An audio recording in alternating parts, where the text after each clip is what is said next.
Hello दोस्तों, तो एक बार फिर से आपका अपने यूट्यूब चैनल सिद्धांत क्लासेस में स्वागत है। तो आज हम बात करेंगे कि आरआरबी जेईई और जो है एएलपी के बारे में।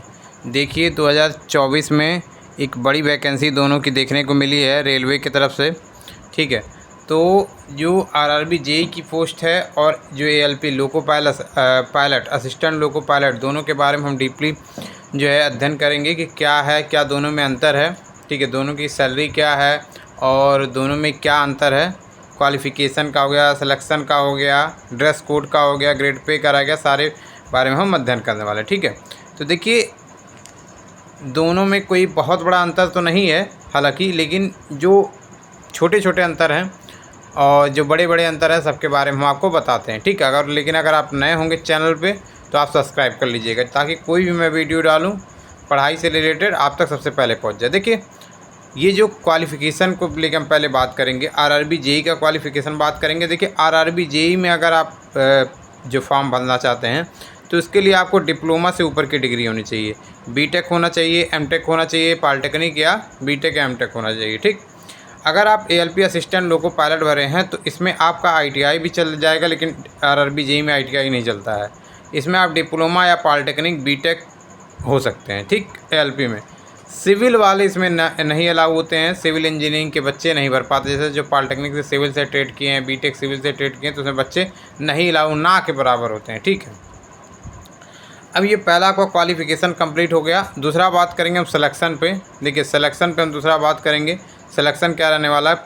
आरआरबी जेईई में प्री एग्ज़ाम होता है CBT 1, फिर CBT 2 होता है, फिर उसके बाद डॉक्यूमेंट वेरिफिकेशन DV होता है, फिर आपका मेडिकल होता है। ठीक, फिर उसके बाद हम बात करेंगे कि जो है क्या बोलता है एएलपी में क्या होता है। तो एएलपी में प्री होता है प्लस मेंस होता है, फिर आपका एक साइको टेस्ट होता है, फिर आपका DV होता है, फिर मेडिकल होता है।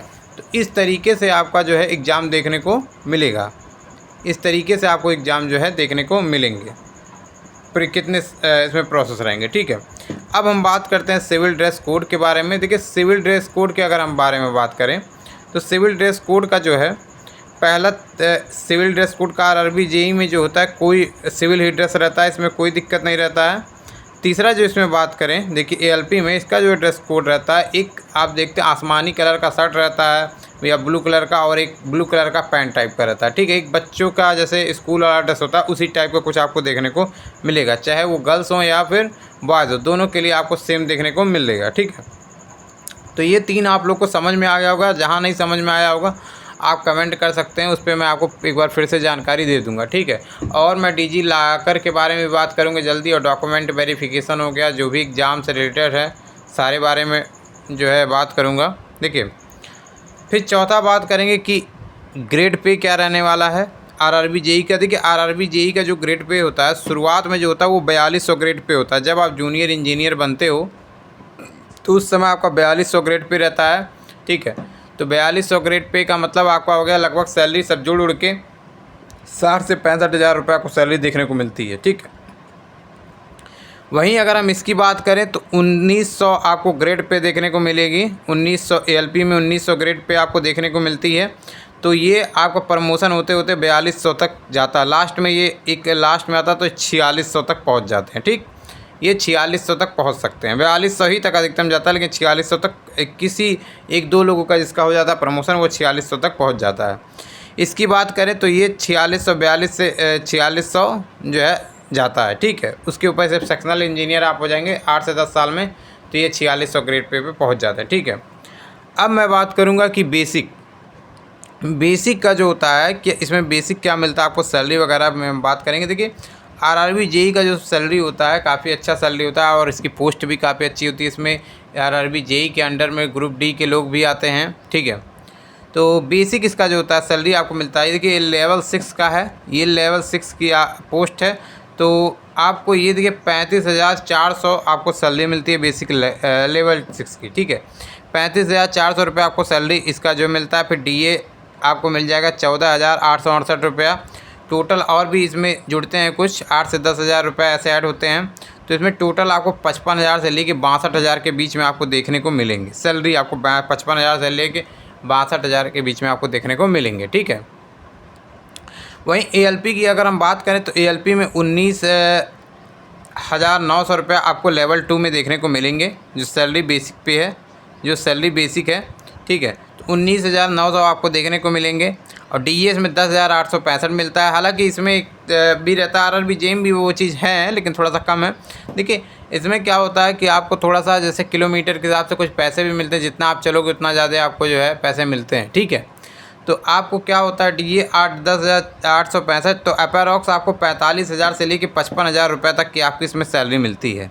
सैलरी आपको 45,000 से लेके 55,000 के बीच में मिलती है। लेकिन अब बात करें ALP और RRB जेई में दोनों बेस्ट क्या है। देखिए अगर आप ITI किए हो तो ये तो आपको ALP में ही मिलेगी नौकरी। अगर आप ITI किए हो तो RRB जेई का सपना आप छोड़ दो। लेकिन अगर आप पॉलिटेक्निक किए हो तो मैं तो कहूँगा कि आप पॉलिटेक्निक अगर करे हो तो आप RRB जेई की तैयारी करो, क्योंकि RRB जेई का एक अलग ही रुतबा होता है। हालांकि जिसका बहुत से लोगों का होता है असिस्टेंट लोगों को पायलट बनने का, तो भी नौकरी ख़राब नहीं है। लेकिन आप देखेंगे कि यूट्यूब पर भी देखेंगे और बहुत से हैं कि ALP की नौकरी जो होती है मतलब थोड़ा सा एक मेहनत का वर्क होता है, कि मतलब एक आपको बैठ के मतलब हमेशा एक चौकन्ना रहना है अगर आप चला रहे हो ट्रेन तो। और RRB जेई में केवल आपको एक ऑफिस में बैठना है। हालांकि इसमें भी बहुत से पोस्ट हैं, पोस्ट के अनुसार आपको जो है मिलेगी। तो जैसे कि वर्कशॉप हो गया RRB जेई में, मैंने एक पोस्ट पे वीडियो बनाई थी, आप उस पर देख सकते हो।